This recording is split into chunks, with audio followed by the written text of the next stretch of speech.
Are you ready for the weekend yet?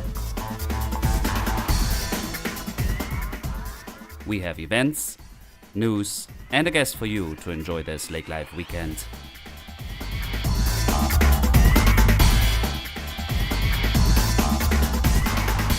Hello and welcome to another episode of Lake Life Weekend Podcast. I'm Dirk, I'm your host, and we are approaching weekend 7 already this winter, and I think I can speak for us all. We have cabin fever and we cannot wait for spring, and we thought with this topic and time coming, we record a program about maple syrup. And we have today with us Tom Franklin from Wknd, who has long-lasting family traditions of maple tree tapping and cooking maple syrup. So you will learn about the process and about the area and about some ins and outs of maple syrup traditions in our area. So stay tuned for this. Also get ready for our expo coming to Fargo, March 22nd, 23rd. That is just a few weeks ahead of us. We are very busy preparing. We are very excited. All details on our expo at explorelakelife.com. And big shout out to Choice Bank from Fargo. They make it possible for us to allow for free admission. So it's a free event thanks to Choice Bank. And yeah, I don't want to keep this much longer. Go to our website, lakelifeweekend.com, for a daily updated event schedule and more Lake Life news. Thank you for tuning in and enjoy this podcast with Tom Franklin. Have a great weekend ahead.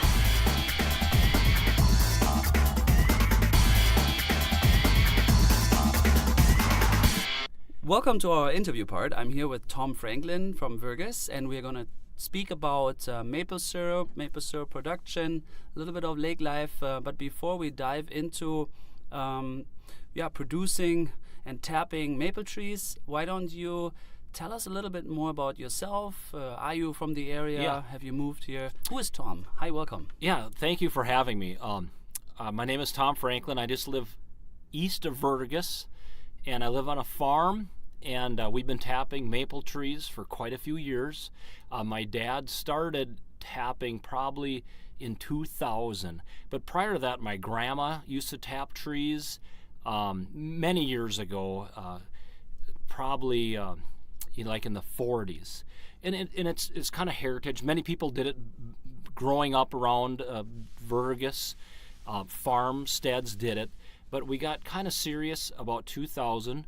And then it has kind of grown, but I'm only a hobbyist.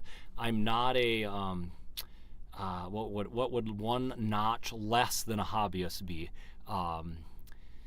And I'm not a professional either, but I am a hobbyist. Okay, Semi-pro.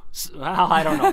Amateur. Amateur. Amateur. Yeah. Okay. But before you made the family tradition, I would say, of maple syrup, what's your background? Did you grow up in Lakes Country? Did you move here from Colorado? Oh, no. We've lived here all our life. Matter of fact, I live on the same farm that my grandfather, Ed, had. He purchased it. The farm that I live on, he actually purchased it in 1945. Oh, wow. And he grew up right across the road on Long Lake. And that was a Franklin farmstead. John Franklin homesteaded that in about 1896. Oh, wow. So right in that little area, we've been there a long time. Mm-hmm. And I live in the same farm, and I have a red barn. Many people probably see it when they drive in Lakes Country. Mm-hmm. So that's kind of cute. Okay, so you love where you live, obviously. You know what? I really do. We have Rose Lake behind our house. I swim all the time back there in the summer. I canoe. I like fishing, but canoeing is my passion. Uh-huh. We have our cow pasture where I tap maple trees in, and I just like that I live in the country. And Wknd, both myself, my family, my brother, we call it the center of the universe, and we really do. We think, where else would you rather live than Wknd, Minnesota? It is so fun. It really is. I mean, it's a hoot. So it's really cool. Yeah. So you have a cow pasture. So you are a farmer? We have a large farm, fairly large farm, but we do not have livestock. I rent it out to 2 local people, and one guy's a dairy farmer and one guy has some beef cows. But I fix the fence, I walk the fence, and they really appreciate it. When they're planting corn in the spring, John Schultz is one of my renters. He'll say, "Tom, did you walk the fence?" "Yep." So then he can bring all his cows over. Jake is his son, and they'll bring them over. They're always busy. Or then in the fall, maybe it'll be they're combining, and he'll say, we're behind, we're combining. Can we come get the cows on this day? And everything's ready. The corral is ready. They'll be bringing hay over. So even though I don't actually own the livestock, we're part of it. Yeah. So, but yeah, that's what we do. We have this property, and it was actually kind of interesting. Some of the property we own was from my grandfather, Ed. He owned Franklin Fence Company in Vergas. Okay. And now it's a lumber yard, so that's kind of neat. Yeah. So. Okay, I see. So your family, I know they're still there. So that's part of your Yeah, Vergas. brothers Yeah. and Vergas. and We've been around cousins. Vergas a long time. Yeah, I see. Oh, yeah, very interesting. Okay. So now the family tradition of tapping maple trees, I'm curious, how many maple trees do you have? How many do you have to have? Like, Yeah. can you describe a little bit? I sure can. Yep. So many people want to tap maple trees. They kind of get an itch, or they might see something that, hey, I think I might try this. It's kind of neat. I might try this. And they're probably hobbyists. They might go to Maplewood State Park. They might see it in a newspaper or something, or read it in a book. But if you're going to tap maple trees, there's a couple key things I was thinking about. One of the key things is you need maple sap. A lot of people will they'll toy around with one tree or two trees. They might get a little bit of sap. They might even try boiling it down in a microwave. They might try bringing it in the kitchen. They might use a barbecue grill. And that's just somebody kind of playing around. They're not really, they're just toying with it. The next step, I think, would be a hobbyist. That's what I am. A little bit more, some equipment I have. And then the next step would be probably a professional. They're actually trying to make it for a living. They're trying to sell their product. And that gets one level higher. They have higher equipment, and they have probably some hose lines, and they even have a reverse osmosis system, just because they have to do production. But we're going to talk about just how to tap maple trees, what a hobbyist would do. So I'll start, I guess. I would say if you're going to tap maple trees, you'll need at least 100 trees. 100? Well, the reason you want 100 is you want the sap. You need volume. So if you just want to tap one tree, you're not going to get a lot to make maple syrup. Okay. You need the volume of liquid. You need the sap. So that's the first thing. To make maple syrup, you need the sap. Mm-hmm. And that's where some people say, well, if they're the longer I have tapped trees, there is no certain. It'll stump you every time. You think, well, when the spring comes, the sap runs. No, that is not the case. I'm telling you, the longer I have tapped trees, it does not work that way. I don't understand it. You think, well, it's 40 degrees, the sap should run. It does not run that way. So we'll get in that in a minute, but let's talk about just tapping a tree. So I want 100 trees, and what I'm looking for is, it's called a sugar bush. And what that is it's a forestry term of a dense population of just maple trees. And we're going to take a step backwards, and we're going to talk about why there's maple trees by Vergas. When you drive through the Lakes Country, you'll see beautiful maple trees, and you'll see them kind of by Maplewood State Park, by Vergas. Dent has some. But one of the reasons why there's so many maple trees in this area is it's actually like a topography feature. And the reason I want to point this out is, if you get west of Highway 59, prairie fires used to burn through to the Dakotas, and they would come all the way across until they hit these lakes. But once they hit the lakes, the prairie fires wouldn't continue, and you'd have a maple basswood forest. So on the east side of most of these lakes, But just in lake country in general, you have maple trees because they survived. The west side got damaged? Well, the fires would go out west of like Pelican River. They wouldn't cross. And it was a constant fire. Constant spring fires in the spring would come across the Dakotas. A prairie fire. You probably, if you ever read the... Naturally, yep. If you ever read the book, Little House on the Prairie, they had prairie fires all the time. So the Dakotas would burn quite common, but in lakes country it didn't. So that's why we have different trees in this area. And the other thing is, there are no maple trees west of Vergas. West of Pelican Rapids for sure. They end here. Maple trees this is the farthest west and almost the farthest north that a sugar maple lives or grows. That's just some forestry background. Now they do grow all the way back through the Great Lakes and Vermont and into Canada. They're the largest producers of maple syrup is Quebec, up in that area around the Great Lakes. I guess they have some beautiful large maple trees in the south shore of Lake Superior, Lake Michigan, and I think it's the winters do not get that brittly cold. So that's one of the reasons we are on the very north and west side or topography or whatever edge. We don't have there's not many maple trees west. Yep. Okay. So anyway, so if you're going to tap maple trees, you want about 100 of them. You want to look for a sugar bush. Sugar bush is condensed area? Just a condensed area. So I just know Sugar Bush Lake. I was just curious. Yeah, that's a Sugar Bush Lake. There might be the name probably came from dense maple trees. Yep, Sugar Bush Township, Becker County. Yeah. Same thing. Interesting. Dense maple trees. Yep. Okay. So then you have to tap a tree, and all you do to tap a tree is you can purchase taps. You drill a hole not further than 1.5 inches in, and you insert a 3/8 inch tap. And all that does is you tap it in with a hammer, and then the sap will drip out.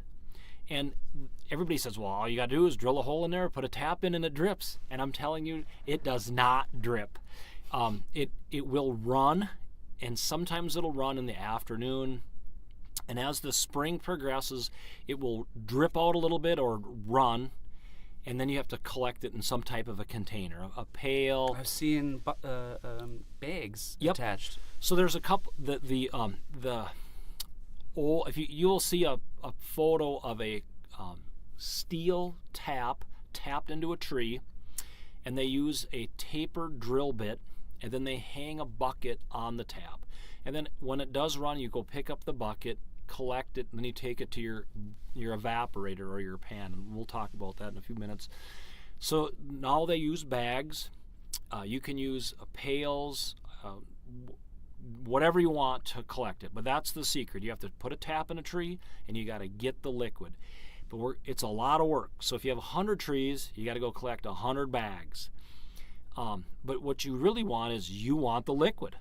So I tap 200 trees, and I'm a very small producer, but I'll go out there after work, and I'm really looking for volume. I want 100 gallons. So if it ran a little bit, I got 100 gallons. I'm all excited. Or if my buckets are half full or whatever, I want 200 gallons. I'm excited because it ran today. 100 gallons is a lot of liquid. Well, now it takes 40 gallons of sap to make 1 gallon of maple syrup. Really? Right. So you have to boil it down.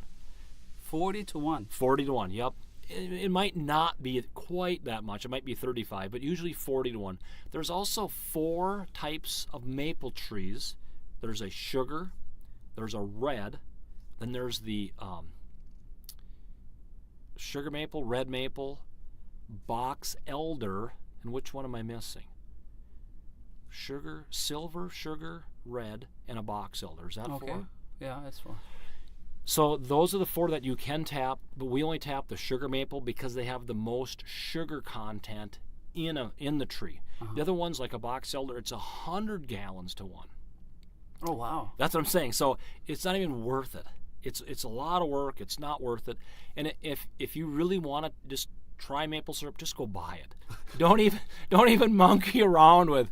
This is a lot of work. If the sap like sticky, like if I touch a tree sometimes, like a Tannenbaum or something, then it's like sticky. It's like grease. Maple, is it more liquid? Because if you it's almost all liquid. I don't think you would feel stickiness by the sap of a maple tree. Okay, I don't think you would. Okay.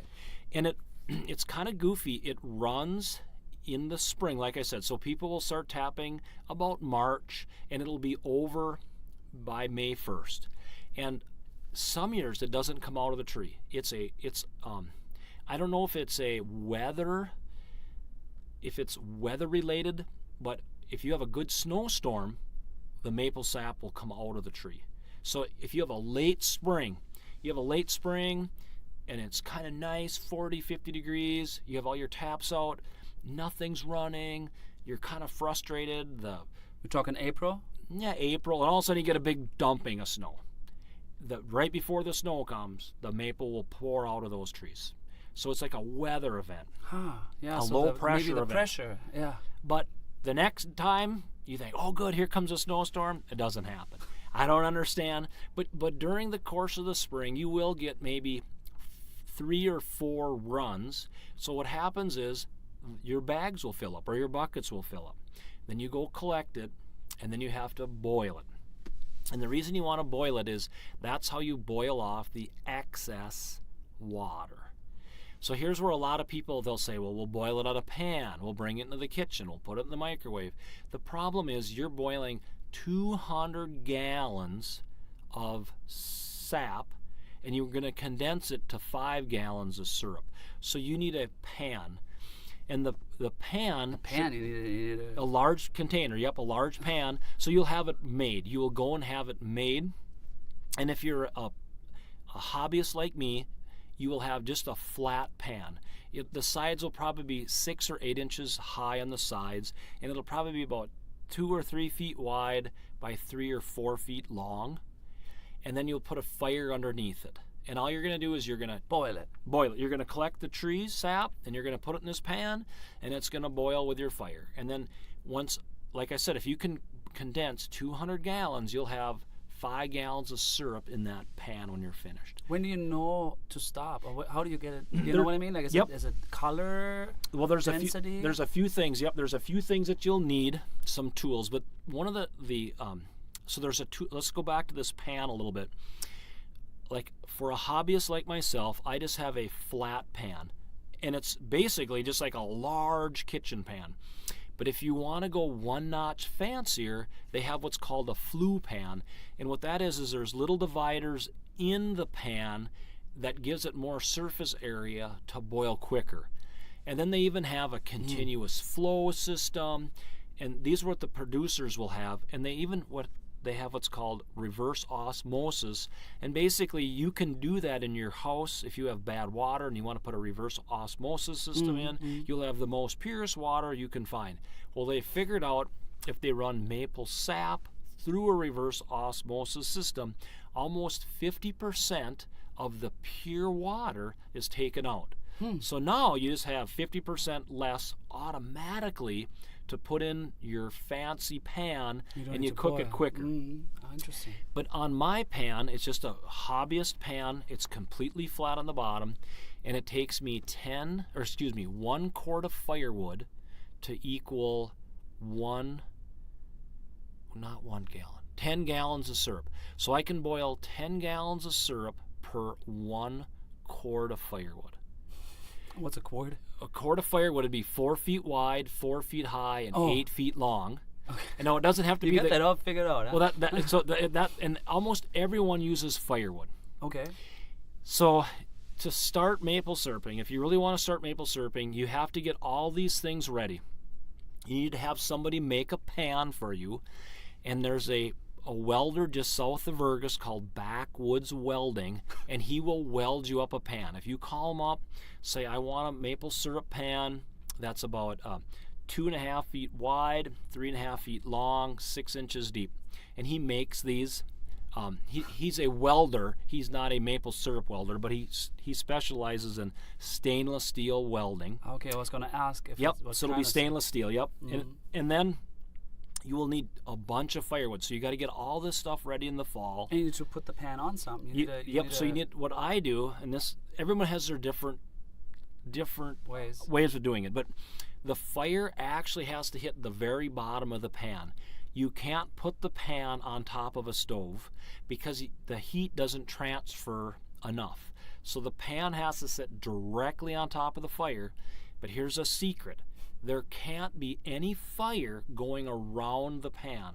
The fire can only touch the bottom, not the sides. So put some bricks, like kind of. You got to put bricks, and then you also have to level the pan. When I talk about the pan has to be flat, how you level a maple syrup pan is you can use a carpenter's level, but you also pour in sap. So let's just say we're going to level this.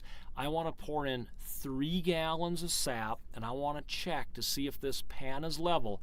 I want exactly 1/8 of an inch across the entire bottom of this pan. I don't want any corner dry. Sure. And if it is dry, I have to lift the 1/4 corner with maybe a steel shim, because we're going to have a fire underneath this, but I got to figure out how to get this completely level. And this is where a lot of people they make a mistake, because when they're finishing their maple syrup, what will happen is it'll boil down and one side of the pan will go dry and it'll burn it. Because that's what it is. It's sugar. You're burning maple sugar in your pan. Yeah. That's why it's so caramel. You're making but it'll burn it. It's a hot fire underneath there, and it'll turn it black, and it'll wreck it. And it's just all your work has been ruined. So how my pan holds about 35 gallons, so I shoot for about 200 gallons of sap, and then I'll boil all that down, and that'll give me about 5 gallons of maple syrup in the bottom of the pan. And I told you earlier that I can level my pan on about 3 gallons, so I'll have about, I don't know, maybe it'll be a 1/2 inch of liquid across the entire bottom. It will not go dry. So then when it's at that level, I have to slide the entire pan off the fire. And that's the other thing that's very difficult. People have a very, very hard time figuring out how to cook with wood, because it's not like boiling potatoes. When your potatoes boil over on your oven, you just turn the stove down or lift the kettle up. You're cooking with fire. It doesn't work very good. So there's a couple ways to do it. Some people stop prematurely and then they take it into the house and finish it. But what I do is I have a forklift. No. I have concrete blocks that the pan sits on, and I have a little metal angle iron, like a railroad system, made for the pan to sit in, and that's what I level. And then I have to move it off. I do. I actually, right when it gets done, I actually slide the whole pan off to the side, and I open up the stove door, and I actually will take my shovel and I'll slowly level the coals, because I want to cool it down, and I'm here to check it. So what you'll need a few other tools other than the pan. You will need a hydrometer, and what a hydrometer is it checks the density of maple syrup, and it'll tell you when it becomes sap to maple syrup. And then you will also need, it's called a testing cup, and it's kind of goofy. It's like a little sleeve, and what you do is you slide this in the maple syrup, and remember, there's only a 1/2 inch in the bottom of the pan, but by sliding this along, you have a vial full of maple syrup, and now your hydrometer will float in there.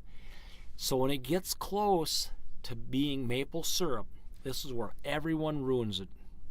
They're almost like hypnotized, because they've been watching water boil for 24 hours. It's just boiling, it's just boiling, it's just boiling. No, that long. Well, my pan will boil off about 10 gallons an hour, but I don't sit out there constantly. I will go home and I'll come back and fill it up, and I go home. Now these new evaporators are much more efficient, but I'm just a hobbyist. So mine will boil 10 gallons an hour. So I will boil in 24 hours 240 gallons of sap. That'll give me 5 gallons of maple syrup. So I will test it, and the most critical point of making this maple syrup is not burning it, and don't be complacent. You have to sit there and check. And actually, when you get right down to it, take like a watch and say, every 10 minutes I'm going to check. And then pretty soon, every 5 minutes I'm going to check. And you will see that your hydrometer, there's a line, I don't know if it's 32, but there's a line on there. If you can make that hydrometer hit that line, it's done. Slide. Oh, you test it towards the end and say, like, okay, now it's... Exactly. You just constantly keep testing every 10 minutes, every 5 minutes, but do not become complacent.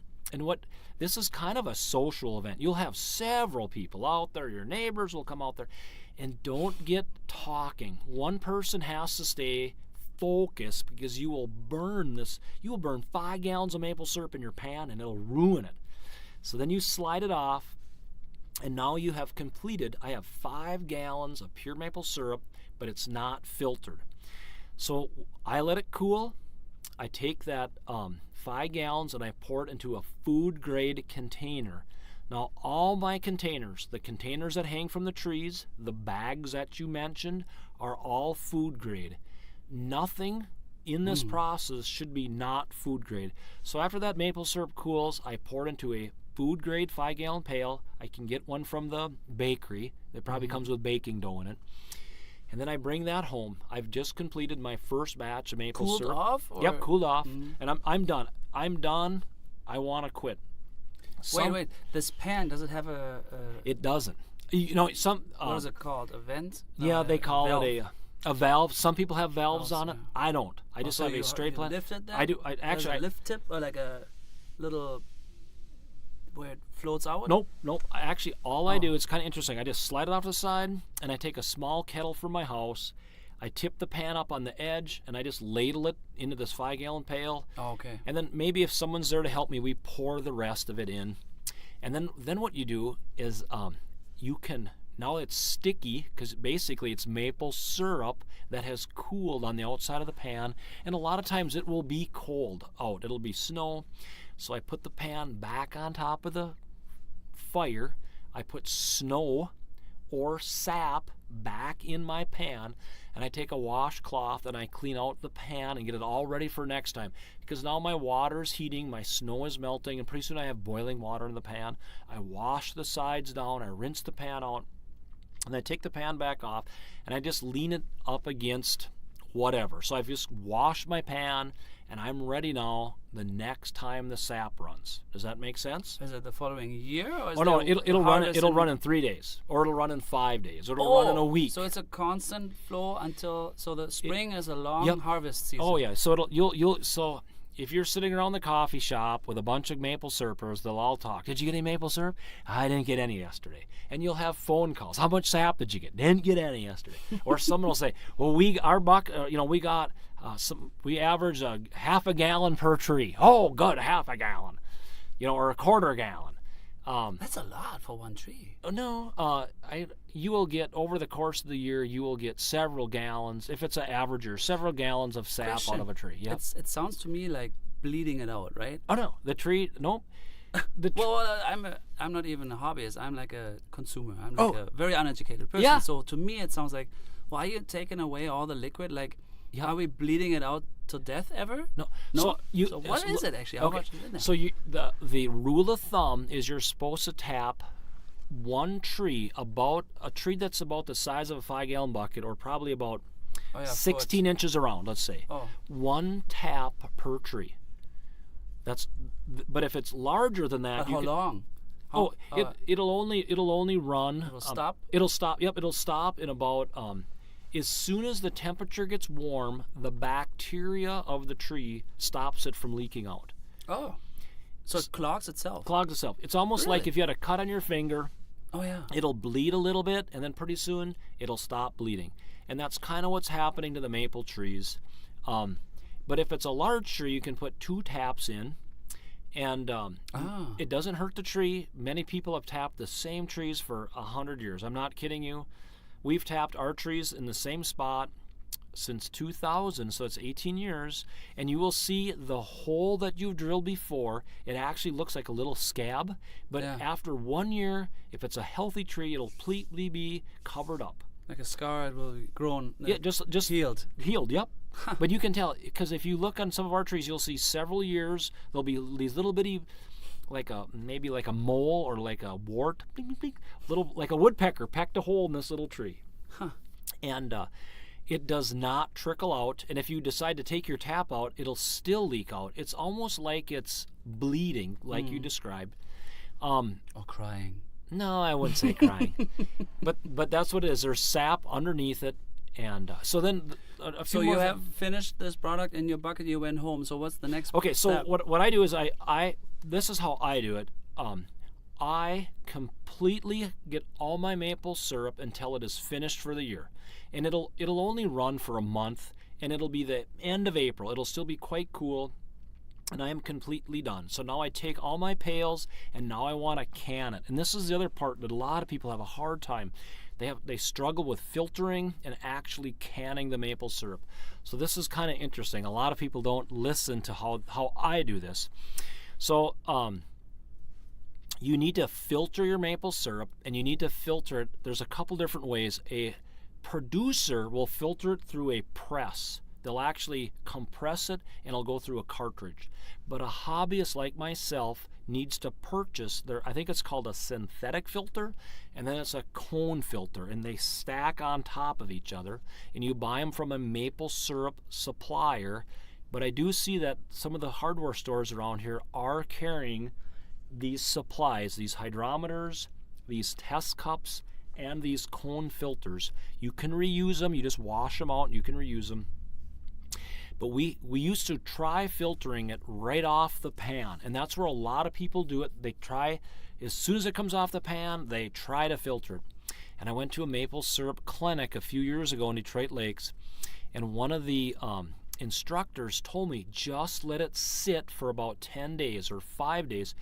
And he says what happens is the hard particles that are in your maple tree, or it could be a maple leaf or sawdust or whatever is in the pan that you cooked, will settle naturally. Over time, it'll just settle through the syrup to the bottom of the pail.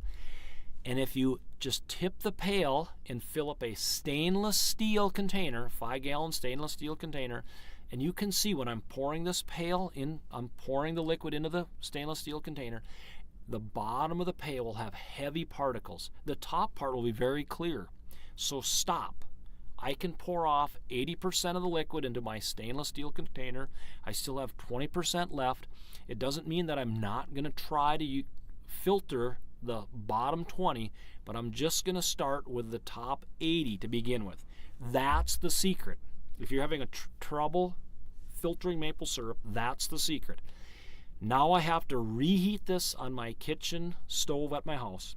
So we have like 4 gallons. We made 4 gallons out of the 5. Well, we're going to use the 5 in a minute, but you're going to see why it's important to just naturally let the hard particles settle by themselves. That's the first filtration of natural, and then I'm going to run it through these filters. Okay, so I heat it up on the stove. It starts to boil. The container is so large that I can float my hydrometer in there, and my hydrometer might not be exactly perfect. I might have pulled the pan off just a little bit premature, no problem. Once it gets boiling, I have the identical shaped stainless steel container, and I take a colander, that's a cone-shaped funnel that has a whole bunch of holes in it. You know that? Yeah, that's yeah. a kitchen? Yeah. Okay, so I take my cone filters and I stack them in this cone-shaped device. Mm-hmm. Then I actually set this in my garage because I don't want to spill anything, but now the maple syrup is boiling, and I take this 4 gallons and I will pour it through these stack filters. So the first 4 filters are pre-filters, and then the bottom filter is this heavy, thick cone filter that looks like a stocking hat. It looks like it's a wool stocking hat. But if you only do the top 80%, all your maple syrup will go right through there, and it'll land into that stainless steel container. That it's the identical one that you just poured it into, if that makes sense. Now, I got to take this and I got to put it back on the stove, and I got to make sure that my hydrometer hits that red line. And if it hits that red line, it's perfect maple syrup. Then I have all my jars, and you can buy maple syrup jars if you like. The secret is it has to be 180 degrees so it cans it, so the lid it'll cool down, 180. But maple syrup, when it's boiling, it'll be hotter than that. It'll be 200. I use 1 pint clear glass jars just because I buy them uptown, and then I use a large it's a measuring cup. What would it call? A large measuring cup, a glass measuring cup, and I actually dip that into this 5-gallon container, and then I take a leather glove, hang onto the glass jar, and I fill every one of my maple syrup jars up. It'll be 4 gallons. Put the lids on, tip them upside down, and then let them cool, and then they'll tip back over, and they'll all go clink, because you're canning maple syrup now. So I've completed 4 gallons of the 5. Now I go back and I do the same process for that last 5 gallons. 1 gallon. 1 gallon. And it will be so difficult to get that to go through those filters, because that is the hard, heavy particles that you're pushing through those filters. Yeah. So if you would not let it separate, just, I'm going to boil it all, we're going to stir up all the dirt, leaves, wood chips that might have fallen in there, you will have a very difficult time filtering it. So that's one of the secrets of how to filter maple syrup. And then I also, when I get done, I put a label. I put ours that says Franklin Farm Maple Syrup, Otter Tail County, and I put the year 2018. And then you will know, it's a finished, clean, clear product. It looks professional. It looks very nice. But then it's completed. I know what it is. I have a product I can give to somebody. You can also put it in a quart jar if you like, glass. And you can buy all these different types of jars. You can buy jars that look like a maple leaf. You can buy jars that look like, you name it. You can put it whatever you want. The difference is it's hard to pour them in a small neck jar. And then a lot of the jars I reuse. I make apple maple jam. Before we talk about that, which sounds... So how long, if I canned it, how long does it last unopened? And then once I open it, does it go bad? I mean, there's no preservatives in it? No, it's just boiled down tree sap is what it is. I would say it would last... You didn't add anything, no, it's an all natural product. 100% natural product. So then it would last for several years. I mean, I don't know when it would go bad, but it would be several years. And actually, if you have had a bad year, so if you get hooked on this, if you're a producer and you get hooked on this, you will have a bad year and you will not make any maple syrup. So you want to keep a little extra in your cupboard, because the next year you might go... A reserve. You might go bad for a year before you find some maple syrup. So for sure you'd want to keep a little extra. Like last year now, I got 22 gallons, and that was an average year for my 100 I think we tapped about 170 trees. Of product? Product. So 22 gallons of product? Product, yep. So we do it times 40? Yep. Now, the most... 800 gallons that you harvested? Correct. The most I've ever got is 40 gallons out of those same trees. 1,600 gallons of sap? See, so it's just a lot of work. But the secret is, if you're going to do this, you want to work. You want the maple syrup. I mean, you want the sap, because without the sap, you don't have anything. So then you can, give this product away. But let's get into some of the things, what we can do with it. Once I get this all canned, so I'm done. I've washed up all my stuff. I've washed up all my pans. I've put everything away. All my taps, everything is stored. And I got 20 gallons of maple syrup. I give it away. I give it away for Christmas. Our family uses it. But one of the things that I have did before is I make candy, maple candy. And you take 1 quart, so 2 pints, and you put it into a large saucepan. And you start heating it, and you heat it from 220 to 240 degrees. And here's the secret if you want to do this. I'm warning you. So if you're going to try this at your house, I'm warning you. The secret, a large saucepan and a candy thermometer. And all you're going to do is, as you heat it, here's the secret. As it starts to boil, you actually turn the stove down, not up. and you stir it, and you watch the thermometer, and it'll go up from 220 to 225. And you stir it, and it'll start to almost like foam. Turn the stove down a little bit more. Stir it, watch it, it'll go to 230. It starts to foam. That's why you have a large saucepan, because it's foaming. Stir it, turn the stove down. And this is the same thing that you can screw up on your large maple syrup pan.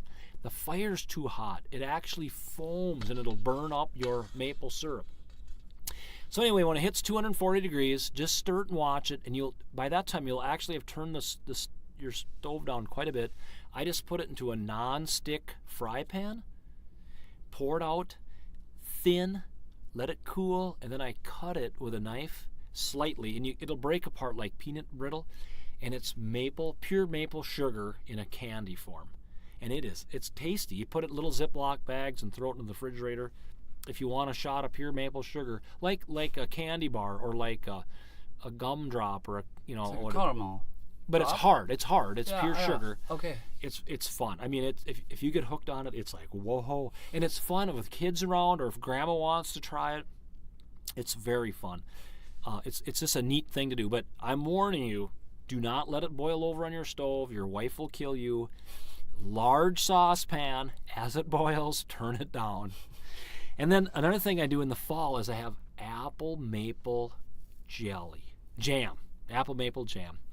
And it takes apples and then actually sugar and then maple sugar, and you cut up the apples and basically you harvest your own apples? Yeah, I have an apple tree out back, but this last year the darn thing tipped over. It had so many apples on. The big wind came up and broke it, so I don't know what I'll get next year. I'll get some, but I planted 2 extra apples, or apple trees I did plant. But that is my favorite. Oh my gosh. I mean, I like strawberry jelly. I like raspberry jelly. But this apple maple is wonderful. It's the best. I'm telling you, it is the best. So how much do you take? How much syrup and how much apple? I don't know off the top of my head, but it's like one. If you look it up online, you'll see it. Oh, okay. And then you put some cinnamon in there, you put some nutmeg in there, you put maple syrup in there, and then your apples in there. And there too, it's kind of interesting. You just add all this stuff, and then you stir it, and stir it, and it's condensing, and you're basically boiling out the water that's in the apples. And pretty soon, there's no real way to tell when it's thick enough, but if it's too thick, it will not come out of your jar, a cool jar that you take out of the refrigerator. And if it's too thin, when you put on your toast in the morning, it'll kind of run off your toast. Yeah. But if you did it a couple times, you'll figure out just the right amount, because it's hot, it's in a big of this kettle. Then you can it, and I basically can it the same way. I have my maple syrup jars that are empty, because by that time I've ate 10, 15 jars of maple syrup, and then I have put apple maple jelly into these jars. I wash them all out, and I put all this apple maple jam into it, and then I can them. So I have a good supply in the fall of apple maple jam. So now, hopefully being done with this winter soon, you always mentioned, I think, April. So when is the beginning of, like, when do you prepare the tapping? Like, when do you get out? You will, right when it starts warming up. So it's probably about March 15th. Okay. And you'll walk out there in snow, and you will tap all your trees. It'll be cold. It'll be cold, and then all of a sudden one day it'll hit 35 degrees, and you'll run out there to check to see if it's running. Nope, didn't run. But eventually, it'll start trickling in the afternoon. Usually you tap the tree on the south-facing side of a maple tree, but because of the sun. The sun, yep. It's kind of interesting too. If you've ever planted a maple tree in your yard, I think the term a forester uses is bark. It's like cracked bark syndrome on a sapling maple. The sap will go to the south side of the tree, and then they'll have a hard freeze, and it'll actually break the bark right off of the tree. Sure. So there'll be a crack on all the maple trees on the southwest side. So that's what it's called, southwest side crack syndrome. If they never get tapped. Because No, but it's natural. That's where Okay. it warms up, Sure. and there's sugar water underneath that side, and it cracks it, and it breaks the bark on the trees. So you said you're harvesting for 4 weeks usually? Let's say, well, you put the taps out March 15th, so it'd be April 15th, and it can maybe go to the end of April some years, Okay. maybe. But in general, I think you're looking for a long, drawn-out spring. You don't want an early spring. In like I said, the longer you tap trees, the more you figure out you don't know anything. But the tree wants to wake up, and it wants to say, hey, it's time to wake up. I'm so sick of winter. I got leaf fever instead of cabin fever. And it wants to start putting sap into the branches. And then when the sap gets up there, it says, hey, it's still winter. And then it wants to run back into the roots. And then it wants to trickle in. Oh, really? Well, I don't know if that's what happened. Yeah. But that's what it wants to do. It wants to trickle out that little bitty tap you've Yeah. tapped. And if it goes from winter to summer and there's no spring, the water will not trickle out of that tree. Okay. It will not trickle. It's the funniest thing. So we can really have good harvest years, bad harvest years. 100%. Yep. But the time is getting ready now, preparing your equipment, and then hit the trees Right. March 15. Yep. Harvest through April, and then you cook. So now this merges into, that's why we have maple syrup days in Vergas. Yeah. Like, is it April 6th, I think? Probably. It bumps around every year a little bit, but that's And- about what it is. And that's already freshly, because there's this contest, it's always that year's harvest, yeah? I don't think it is. I think you can just submit, because mine, I will submit last year's maple syrup. It'll Okay, be 2018. That's what I'm going to submit this year as a contestant. Some years it does not run, and some years it'll be over. I think last year actually, it was not running.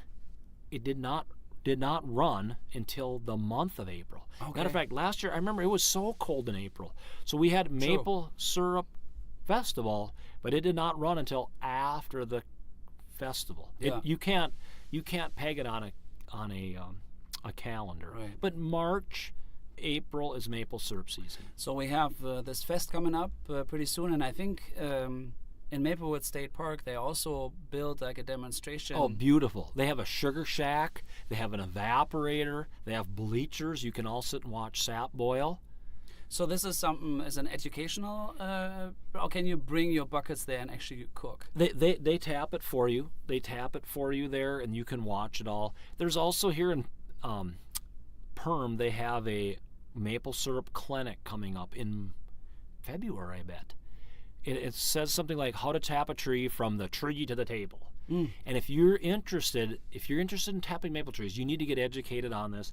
There's also some books. One book I would recommend is Maple Syrup Production Manual, and that tells you tons of information.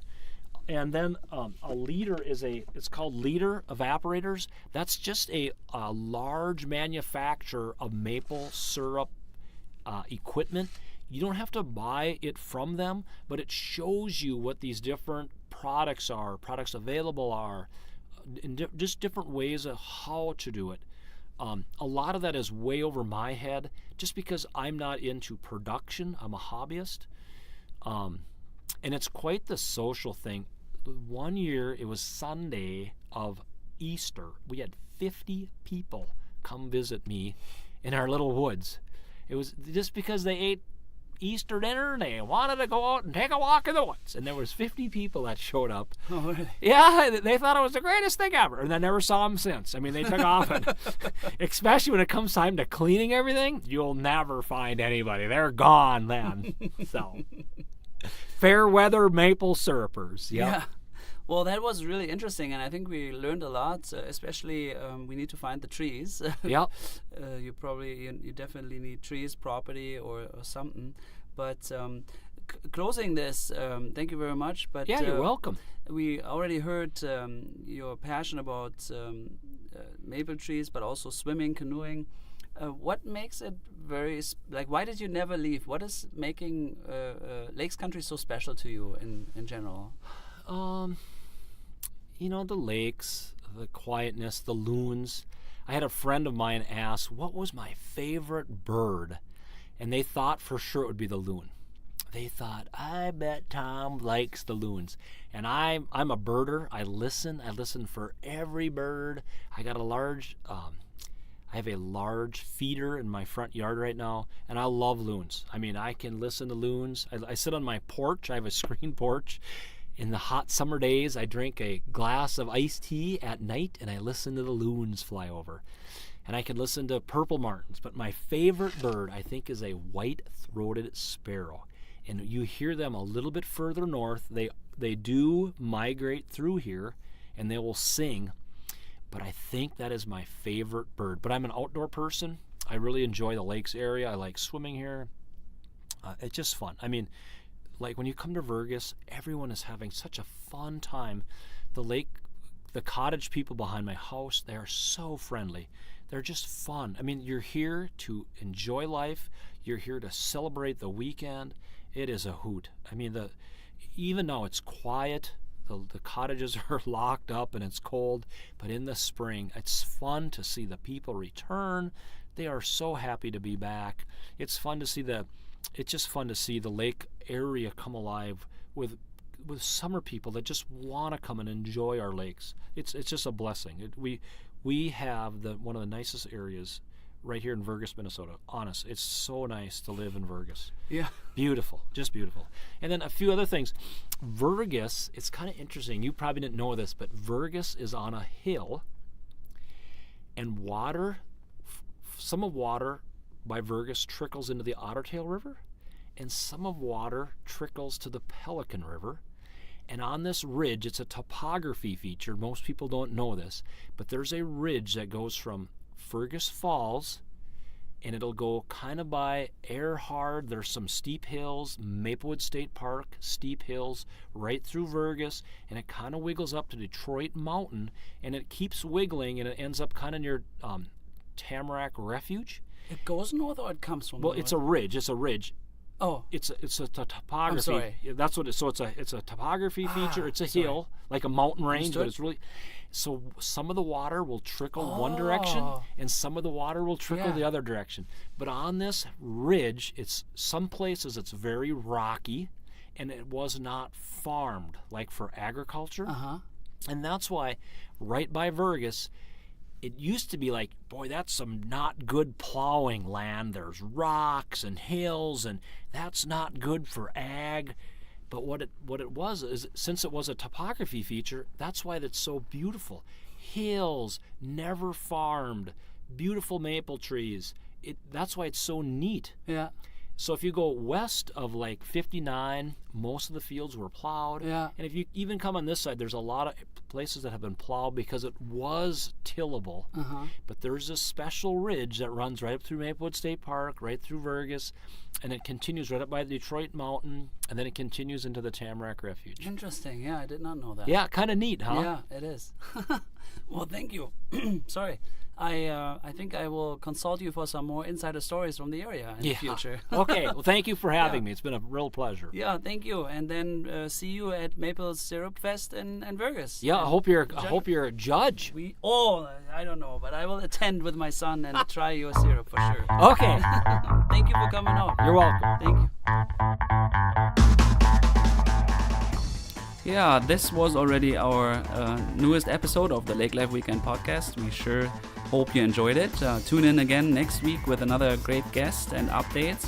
Always check out our website, lakelifeweekend.com, and if you have some comments, please feel free to email us at hello@lakelifeweekend.com, and you have a wonderful weekend ahead.